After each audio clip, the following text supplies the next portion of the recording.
지난 2주간의 이 예배를 통해서 잘 아시는 것처럼 이제 주일 설교는 내년까지 우리 비전 빌리지 아이들과 똑같은 본문을 통해서 나아가게 됩니다. 창세기부터 그러니까 순차적으로 말씀을 나가게 되기 때문에 무엇보다 우리 성도님들께서 성경 전체의 흐름을 파악하면서 설교를 듣게 되는 장점이 있을 것이라 생각합니다. 또한 우리 또 자녀 가운데 비전 빌리 아이들이 있는 경우에는 같은 본문을 가지고서 가정 안에서 또 이렇게 은혜를 나누시기가 참 좋겠죠. 또 오늘부터 이제 오렌지 카드가 주보에는 없습니다. 지난주까지 주보에 삽지되어 있었는데 없고 1층 사무실에 이제 있어요. 사무실 앞쪽에 가정 안에서 자녀들과 이 말씀을 나누겠다 하시는 분들은 잊지 마시고 1층 사무실에서 또 오렌지 카드를 챙겨서 가시면 되겠습니다. 바라기는 매주 드려지는 이 예배를 통해서 성경 전체의 흐름을 깨닫게 되는 은혜와 또 가정 안에서 자녀와 부모가 말씀으로 하나가 되는 은혜가 있기를 간절히 소원합니다.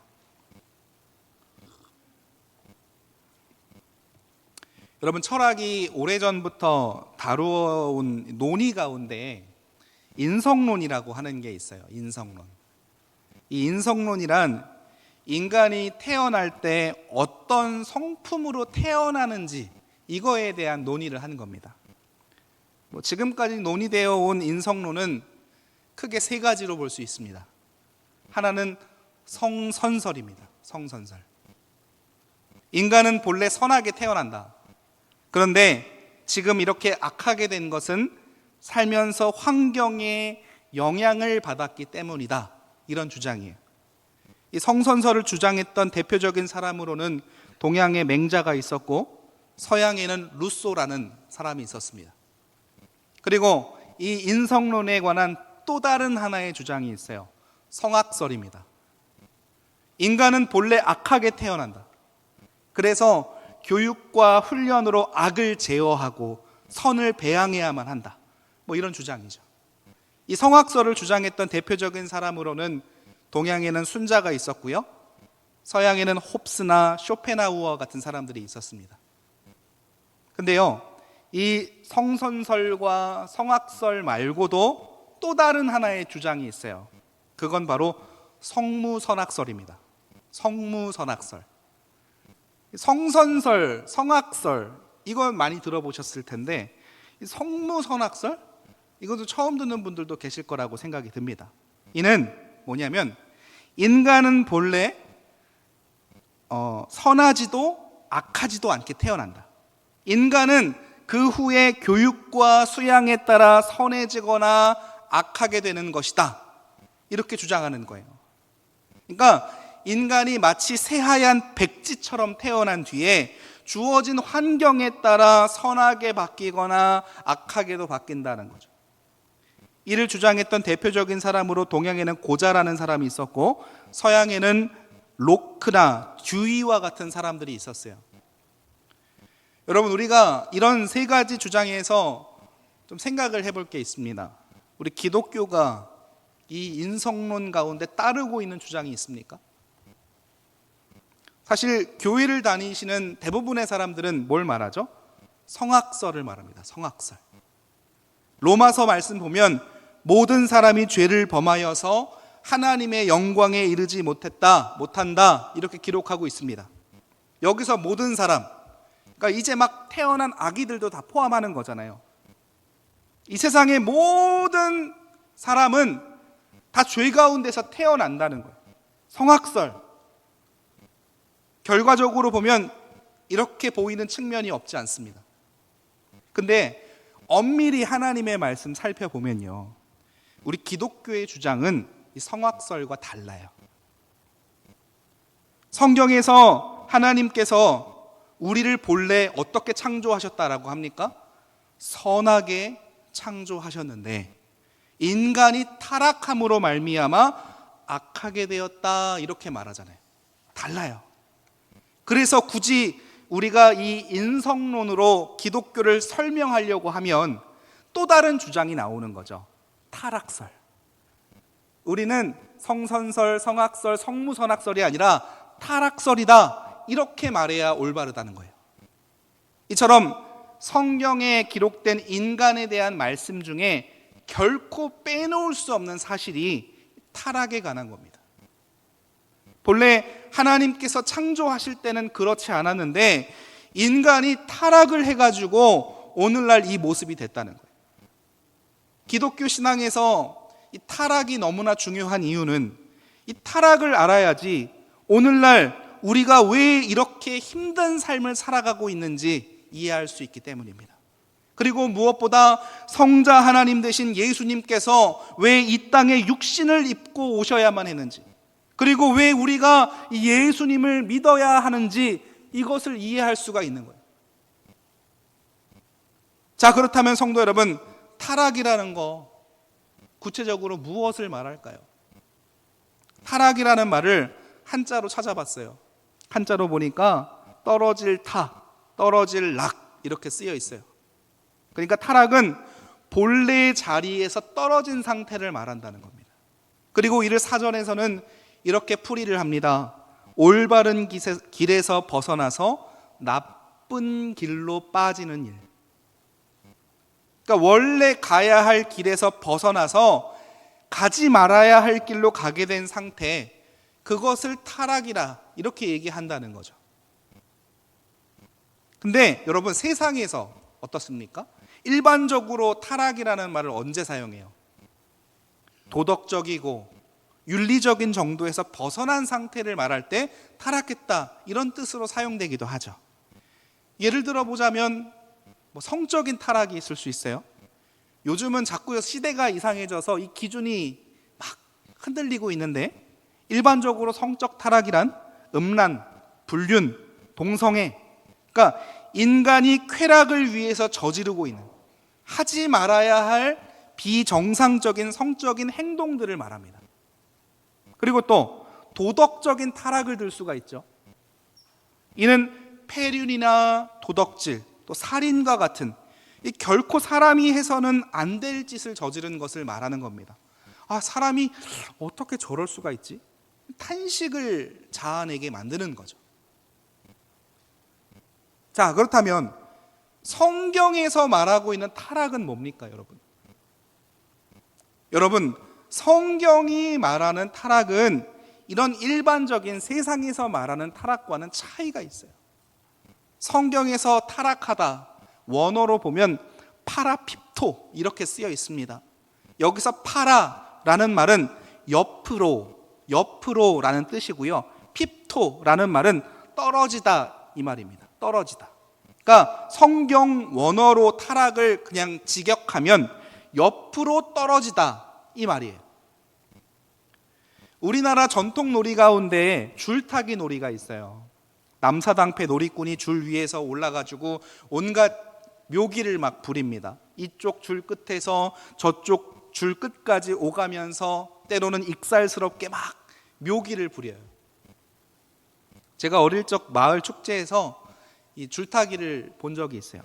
근데요, 드물긴 하지만 이 놀이꾼이 이 줄 위에서 떨어질 때가 있다는 거예요. 전문가잖아요. 근데 또 줄에서 떨어지는 거에 여러 가지 원인들이 있을 수는 있겠죠. 집중력이 흐트러졌을 수도 있고 컨디션이 안 좋을 때도 있을 겁니다. 근데 지금 성경이 말하는 타락이 마치 이와 같다는 거예요. 인간은 하나님께서 말씀하신 그 길을 걸어가야만 합니다. 근데 인간이 사탄의 미혹에 당해가지고 그 길을 올바로 걷지 못하고 떨어지고 말았다는 거예요. 마치 줄타기 놀이꾼이 줄 위에서 떨어진 것처럼 말씀에 순종하고 가야 할 길에서 이탈했다 이 말이에요. 오늘 저는요, 이 인류 타락의 이야기를 통해서 여러분들과 은혜를 나누려고 합니다. 타락의 이야기를 이 세 가지 포인트를 통해서 살펴보고, 이를 통해서 오늘날 성도들에게 하나님께서 주시고자 하는 메시지가 무엇인지를 함께 살펴보도록 하겠습니다. 첫째, 타락의 과정이에요. 타락의 과정. 하나님께서는 일찍이 첫 사람인 아담에게 말씀하셨어요. 창세기 2장 16절과 17절의 말씀입니다. 여호와 하나님이 그 사람에게 명하여 이르되 동산 각종 나무의 열매는 네가 임의로 먹되 선악을 알게 하는 나무의 열매는 먹지 말라. 네가 먹는 날에는 반드시 죽으리라 하시니라. 아멘. 근데 이 이후에 마귀가 뱀을 통해서 간교하게 하와에게 나타나서 하나님이 참으로 너희에게 동산 모든 나무의 열매를 먹지 말라 하더냐, 이렇게 질문을 합니다. 분명 하나님께서 뭐라고 말씀하셨어요? 동산 각종 나무의 열매는 네가 임의로 먹되 선악을 알게 하는 나무의 열매는 먹지 말아라, 이렇게 말씀하셨는데도 불구하고 지금 마귀는 그 말씀을 고의적으로 왜곡시키고 있는 거예요. 하와의 생각을 지금 어떻게 해요? 막 흔들어 보고 있는 거죠. 하와가 지금 확실하다라고 믿고 있는 것에 대해 의심이나 불확실성을 심어주기 위한 지금 마귀의 방법입니다. 하와를 완전히 지금 무너뜨리기 위해서 그 파고들 틈새를 엿보고 있다는 거예요. 자, 그렇다면 이런 마귀의 질문에 대해서 하와가 대답을 합니다. 뭐라고 대답을 할까요? 이게 창세기 3장 2절과 3절에 나와요. 여자가 뱀에게 말하되 동산 나무의 열매를 우리가 먹을 수 있으나 동산 중앙에 있는 나무의 열매는 하나님의 말씀에 너희는 먹지도 말고 만지지도 말라 너희가 죽을까 하노라 하셨느니라. 하나님께서는요, 먹지 말라 이렇게 말씀하셨지 만지지도 말라 이 말씀 안 하셨어요. 근데 지금 하와가 하나님께서 하시지 않은 말씀을 덧붙여서 얘기하고 있어요. 기록된 것처럼 선악을 알게 하는 나무의 열매는요, 정말 먹음직도 하고 보암직도 하고 지혜롭게 할 만큼 탐스러워 보입니다. 괜히 만져봤다가는 먹고 싶은 충동을 이길 수 없을 것 같기도 하고, 또 그것을 먹지 말라고 한 그 하나님의 명령이 준엄하기도 해서 하와는 아예 지금 만질 생각조차 하지 않겠다 스스로 다짐을 하고 있는 것만 같죠.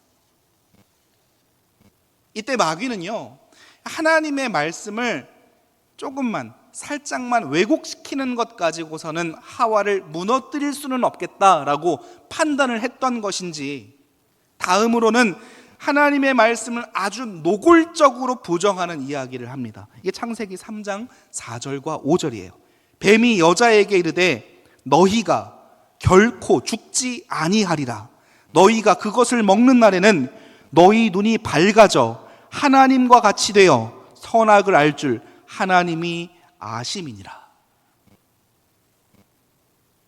전에 하나님께서는 네가 먹는 날에는 반드시 죽으리라 라고 분명한 말씀을 하셨는데, 마귀가 지금 그 말씀을 아주 정면에서 부정하고 나선 거예요. 하나님을 거짓말쟁이라고 하는 거예요. 뿐만 아니라 하나님께서 아담과 하와가 눈이 밝아져 가지고 자신과 같이 되는 것을 원하시지 않는 욕심쟁이, 시기하는 자, 이렇게 곡해를 하고 있는 거예요. 지금 계속해서 사람에게 하나님에 대한 절대적인 신뢰와 순종을 어떻게 하고 있어요? 약화시키고 있는 거예요.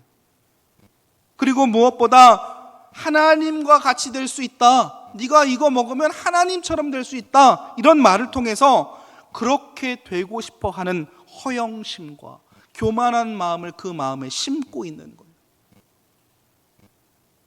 그리고 이러한 마귀의 계략이 어떻게 됩니까? 적중하게 되죠. 하와는 그 나무의 열매를 결국 따먹게 되고 자신만 먹은 것이 아니라 아담에게도 주어서 그도 먹게 했어요.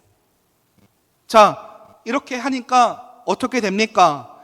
그들의 눈이 밝아졌다라고 말하죠. 근데 눈이 밝아짐으로 그들이 새롭게 알게 된 사실은 자기들이 지금 벌거벗고 있구나라는 거였어요. 여러분, 여기서 이들의 눈이 밝아졌다는 거 무슨 의미일까요?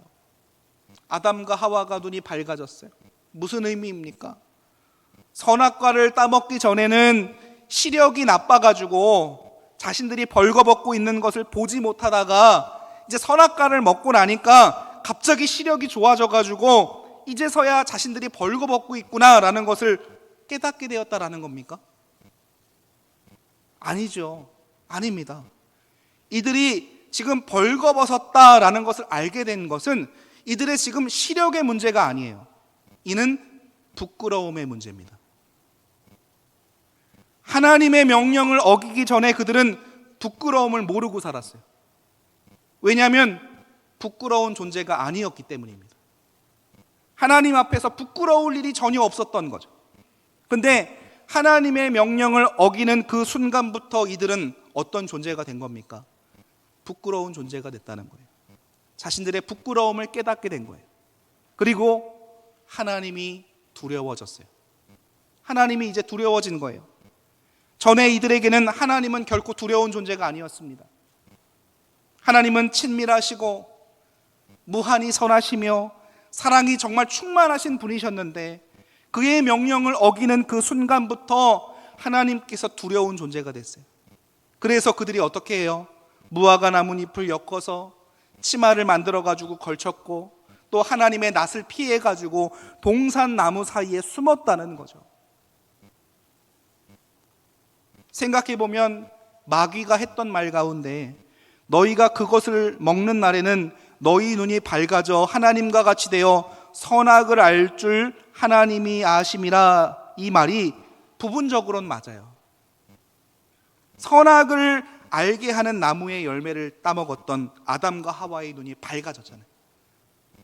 근데 그렇게 눈이 밝아져서 하나님과 같이 되기는커녕 하나님은 선하시고 자신들은 약하고 악하다라는 사실을 확인하게 된 겁니다. 이때 이들은 자신들은 무슨 수를 쓰든 어떻게 해서든 결코 하나님과 같은 존재가 될 수는 없구나, 이것을 깨닫게 되었을 거예요. 그렇게 자신들이 너무나 악한 존재임을, 하나님처럼 될 수 없는 존재임을 알게 된 아담과 하와가 숨었어요. 하나님을 피해 숨었어요. 하나님께서 이렇게 동산나무 사이에 숨어 있는 이들을 부르십니다. 먼저 아담을 부르시죠. 아담아, 네가 어디 있느냐?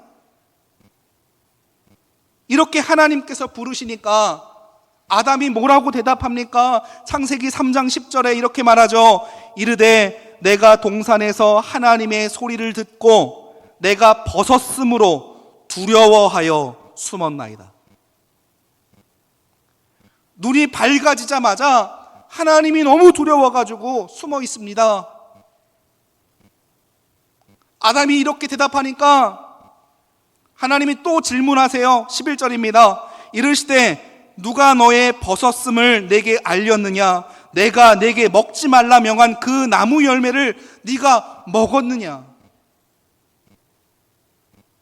하나님의 이 질문에 아담이 또다시 대답을 합니다. 12절에 아담이 이르되 하나님이 주셔서 나와 함께 있게 하신 여자, 그가 그 나무 열매를 내게 주므로 내가 먹었나이다.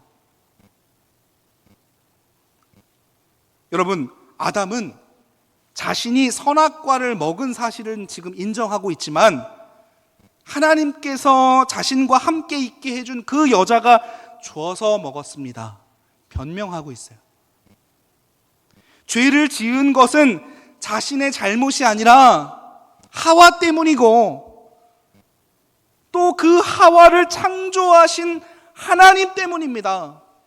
책임을 지금 돌리고 있는 거예요. 제가 먹기는 했는데요, 이거 준 여자에게 잘못이 있어요. 아니, 그 여자를 창조하신 하나님의 잘못이 있어요. 자신의 책임을 지금 전혀 인정하지 않고 있어요. 이 얼마나 무지하고 악한 모습입니까? 그래서 하나님께서는 이어서 하와에게 가서 네가 어찌하여 이렇게 하였느냐라고 물어보시는 거예요. 이러한 하나님의 질문에 대해서 또 하와는 어떻게 대답을 합니까? 창세기 3장 13절에 여호와 하나님이 여자에게 이르시되 네가 어찌하여 이렇게 하였느냐? 여자가 이르되 뱀이 나를 꿰므로 내가 먹었나이다. 지금 하와도, 이 하와의 대답도 보면 본질적으로 아담의 대답과 똑같아요. 같아요. 자신이 지금 선악과를 먹은 사실은 인정하고 있지만 그 책임을 인정하지 않아요.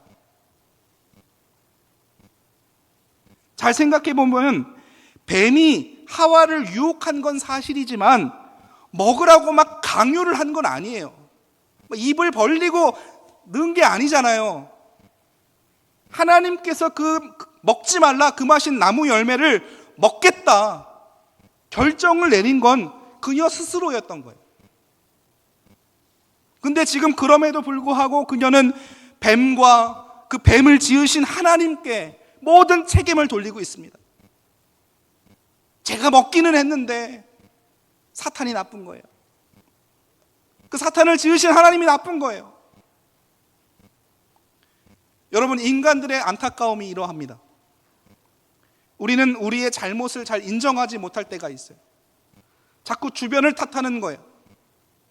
제가 그렇게 한 거, 제가 이렇게 된 거 누구 때문입니다. 아니 무엇 때문입니다. 제 환경이 이래서 이렇습니다.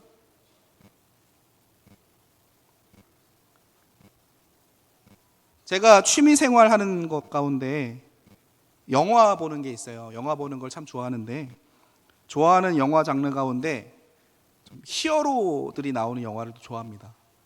이 뭐 히어로라고 하면 뭡니까? 막 슈퍼맨, 뭐 배트맨, 뭐 스파이더맨, 원더우먼 막 이런 거 있죠.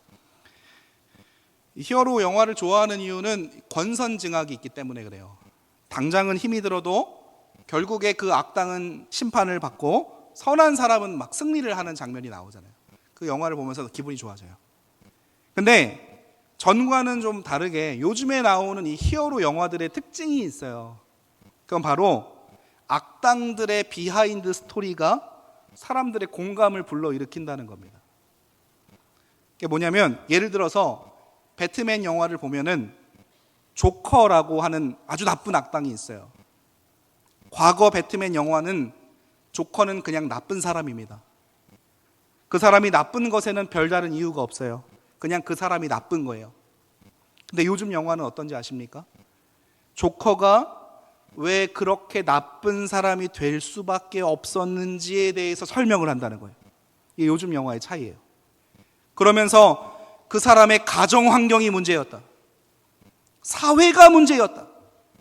조커라는 그 사람보다 그를 그렇게 만든 사회가 문제였다. 이런 식으로 영화를 요즘 자꾸 만들어가지고 사람들이 악당을 보면서 안타깝게 여겨요. 불쌍하게 여겨요.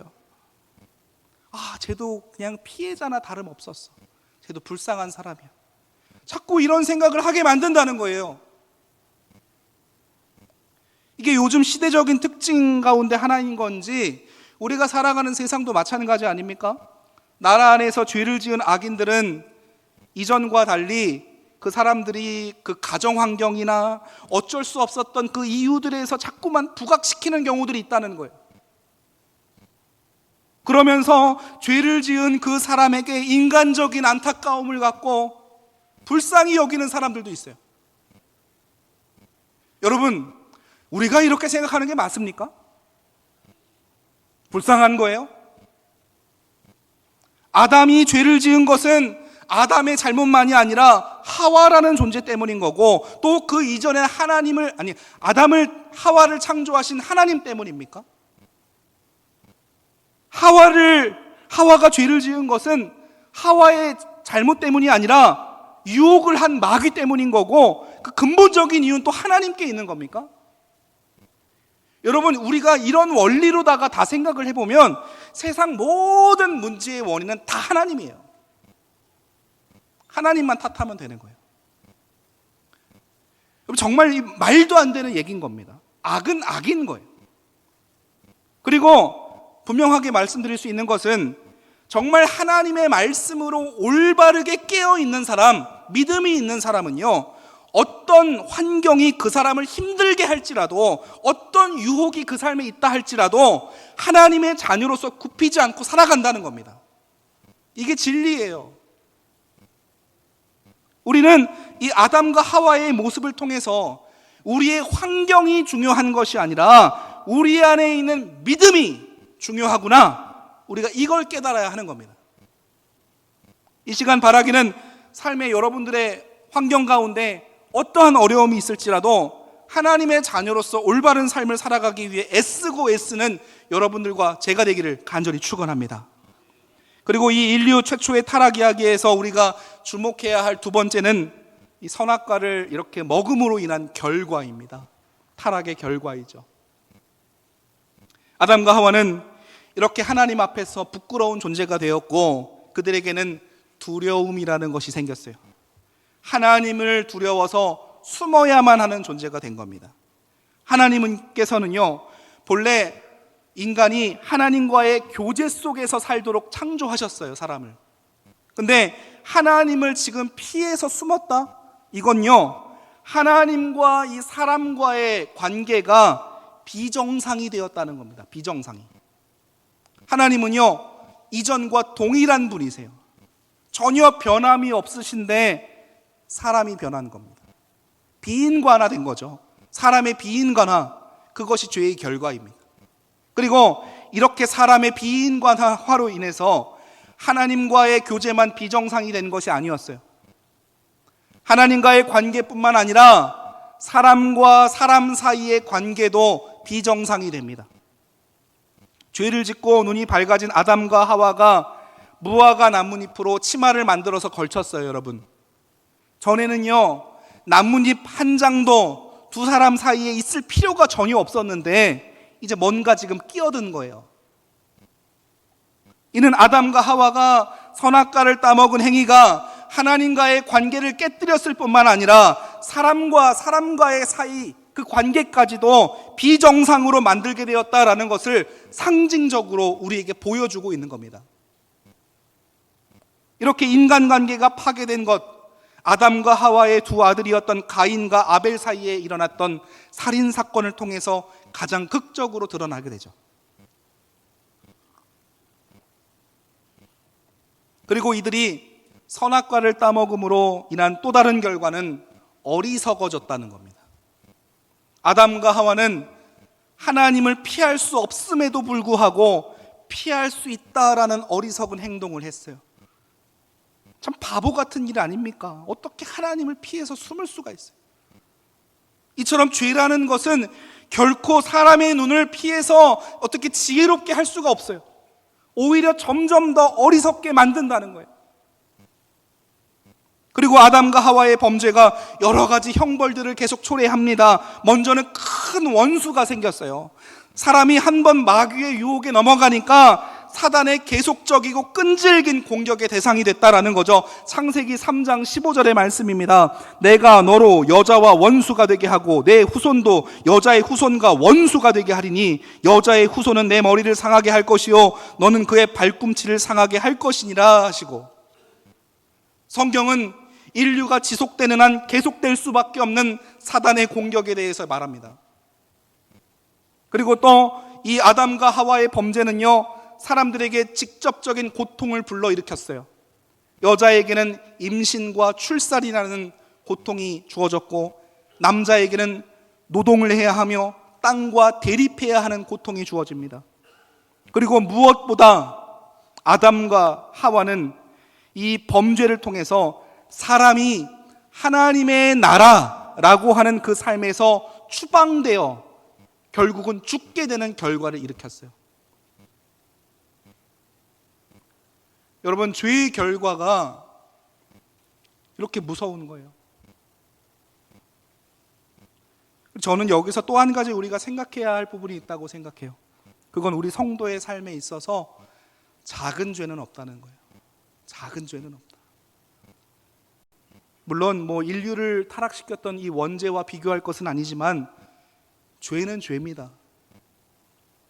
문제는 때때로 살아가면서 우리 스스로가 짓는 죄에 대해서 우리가 자체적으로 용서하거나 모른 척 지나가는 경우가 많다는 거예요.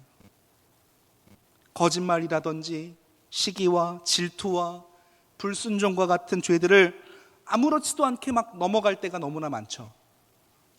죄에 대한 무감각한 태도로 그냥 지나치는 모습이 없는지 우리의 모습을 좀 생각해 봐야 돼요.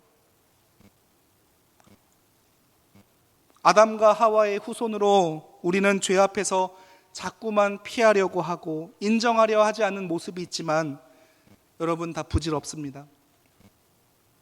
하나님 앞에서 피할 수 있다고 생각했던 아담과 하와의 그 어리석음을 우리는 또다시 반복해서는 안 된다는 거예요. 바라기는 하나님의 자녀로서 언제나 우리가 죄에 민감해지고 하나님 앞에서 온전한 삶을 살아가기 위해 애쓰는 모두가 되시길 간절히 축원합니다. 마지막으로 인류 최초의 타락 이야기에서 우리는 죄 지은 사람들에게 베푸신 하나님의 은혜에 관해서 확인하게 됩니다. 마지막 세 번째는 하나님의 은혜예요. 여러분, 하나님의 은혜가 없다면 인류의 역사는 그저 암흑이고 절망이며 슬픔이고 고통뿐입니다. 아담과 하와의 죄로 우리 인간은 저주를 받았습니다. 영원토록 하나님과의 관계가 회복될 수 없는 지경에 이르렀습니다. 성경이 그냥 이렇게 끝이 나면 어떤 희망도 찾을 수가 없는 거죠. 근데 하나님께서는요, 비록 죄를 지은 아담과 하와지만 그들에게 뭘 하셨어요? 가죽옷을 지어서 입히셨다는 거예요. 이게 창세기 3장 21절입니다. 여호와 하나님이 아담과 그의 아내를 위하여 가죽옷을 지어 입히시느니라. 이 말씀 통해서 은혜의 하나님을 보게 되고 이 안에서 소망을 찾게 됩니다. 그리고 이전에 부끄러움과 두려움을 피하기 위해서 했던 아담과 하와의 모든 말과 행동들이 너무나 부질없고 하나마나한 일이었구나라는 것을 또 알 수가 있죠. 이들은 자신들의 말로는 지은 죄의 책임을 전혀 피할 수가 없었어요.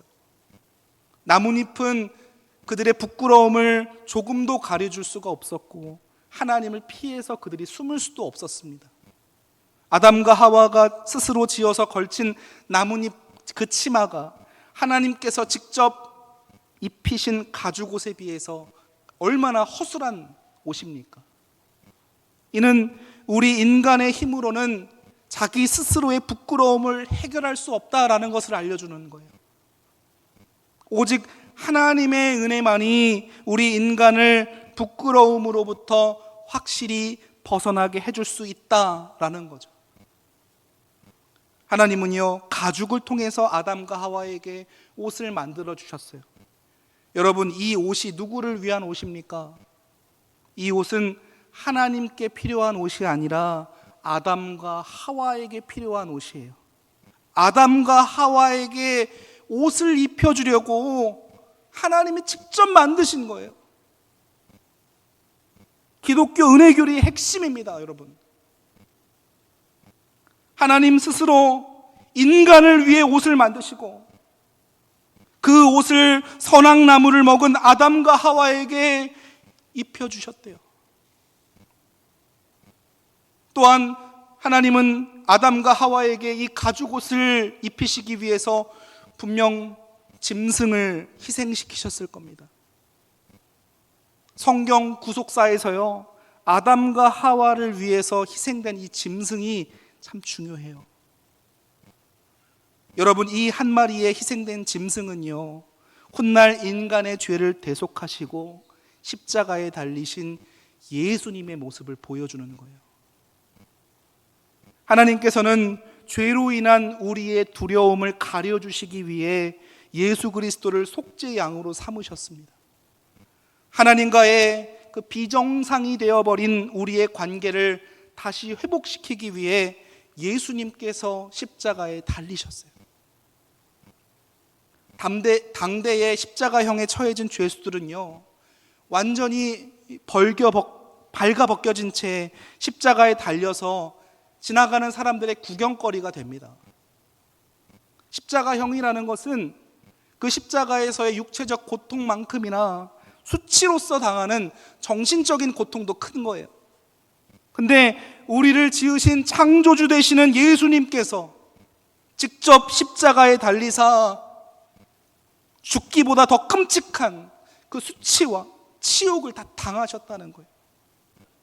그리고 또 예수님께서 이 대속의 십자가를 통해서 가장 두려워하셨던 것이 있다면 그것은 하나님으로부터 버림받는 거였어요. 그래서 나의 하나님 어찌하여 나를 버리셨나이까 절규하셨잖아요. 여러분, 이렇게 지독한 수치와 버림받는 두려움을 우리 대신 당하시고 우리를 구원하신 분, 그분이 바로 주님이십니다. 이처럼 우리는 이 아담과 하와의 죄를 통해서 하나님의 은혜를 보게 되는 거예요. 하나님의 은혜가 없이는 우리는 잠시도 살아갈 수 없는 존재이구나, 우리가 이것을 확인하게 되는 겁니다. 바라기는 성도된 우리의 삶에 하나님의 은혜가 너무나 절대적인 거구나 라는 것을 잊지 말고 그 은혜만을 구하는 삶을 살아가는 저와 여러분들 되시길 간절히 축원합니다. 말씀을 정리합니다. 성도 여러분, 우리는 아담과 하와가 저질렀던 죄의 본질이 무엇인지를 알아야 합니다. 이들이 범한 죄의 본질은 불순종에 있었습니다. 변명할 것도 없지, 이들은 선악을 알게 하는 나무의 열매를 따먹지 말라, 먹지 말라 하신 하나님의 명령을 어긴 거예요. 그리고 이들의 불순종의 원인은 또 교만에 있었습니다. 하나님의 피조물에 불과한 사람이 창조주와 같이 되려고 마음의 교만을 품었어요. 그리고 이 교만함의 원인은 또 불신앙에 있었어요. 선악을 알게 하는 나무를 먹으면 반드시 죽으리라 하신 하나님의 말씀보다 그것을 먹어도 결코 죽지 않는다, 마귀의 거짓말에 넘어간 거죠. 그 말을 더 믿은 거예요. 이게 바로 불신앙입니다. 성도 여러분, 우리는 하나님의 말씀을 왜곡시키고 하나님의 말씀에 의심을 품게 하고 믿지 않게 하는 세상의 모든 유혹들을 경계해야 합니다. 오늘 살펴보았듯 죄의 결과는 인간과 하나님 사이의 관계의 문제를 만들어요. 또 사람과 사람 사이의 관계의 문제를 만들고 사람과 하나님의 창조 세계 관계의 문제를 만듭니다. 우리가 꿈꾸는 완전한 하나님의 나라라고 한다면 이 세 가지 관계가 다 회복되었을 때예요. 하나님의 나라의 회복을 위해서는 우리는 하나님께 창조주로서의 자리를 온전히 드리고 우리는 그 앞에 피조물로서의 자리를 온전히 지켜야만 합니다. 그게 또 겸손인 거예요. 겸손한 마음으로 우리는 하나님을 절대적으로 신뢰하며 그의 말씀에 온전히 순종해야만 합니다. 우리 구세주 예수 그리스도께서는 아버지 하나님에 대한 절대적인 신뢰와 겸손과 순종으로 우리의 모든 죄를 씻으시는 하나님과 우리 사이의 화목 제물이 되셨습니다. 바라기는 그 말로 다 할 수 없는 하나님의 은혜에 응답하며 믿음과 겸손과 순종의 삶을 기쁘게 살아가는 우리 모두가 되시길 간절히 축원합니다. 우리 이 시간 삶으로 나아가는 예배를 작성하는 시간을 갖도록 하겠습니다. 여러분, 우리는 하나님의 크신 은혜로 성도된 삶을 살아가고 있습니다. 원래 우리는 죄인으로 죽어 마땅한 존재들이지만 우리의 모든 죄를 주님께서 담당하사 깨끗하게 하셨어요. 우리의 삶에 하나님의 놀라운 은혜, 사랑이 있다는 거예요. 그 사랑에 응답하는 인생이 되길 소원하며 이 시간 말씀 생각하면서 삶으로 나아가는 예배를 함께 작성하도록 하겠습니다.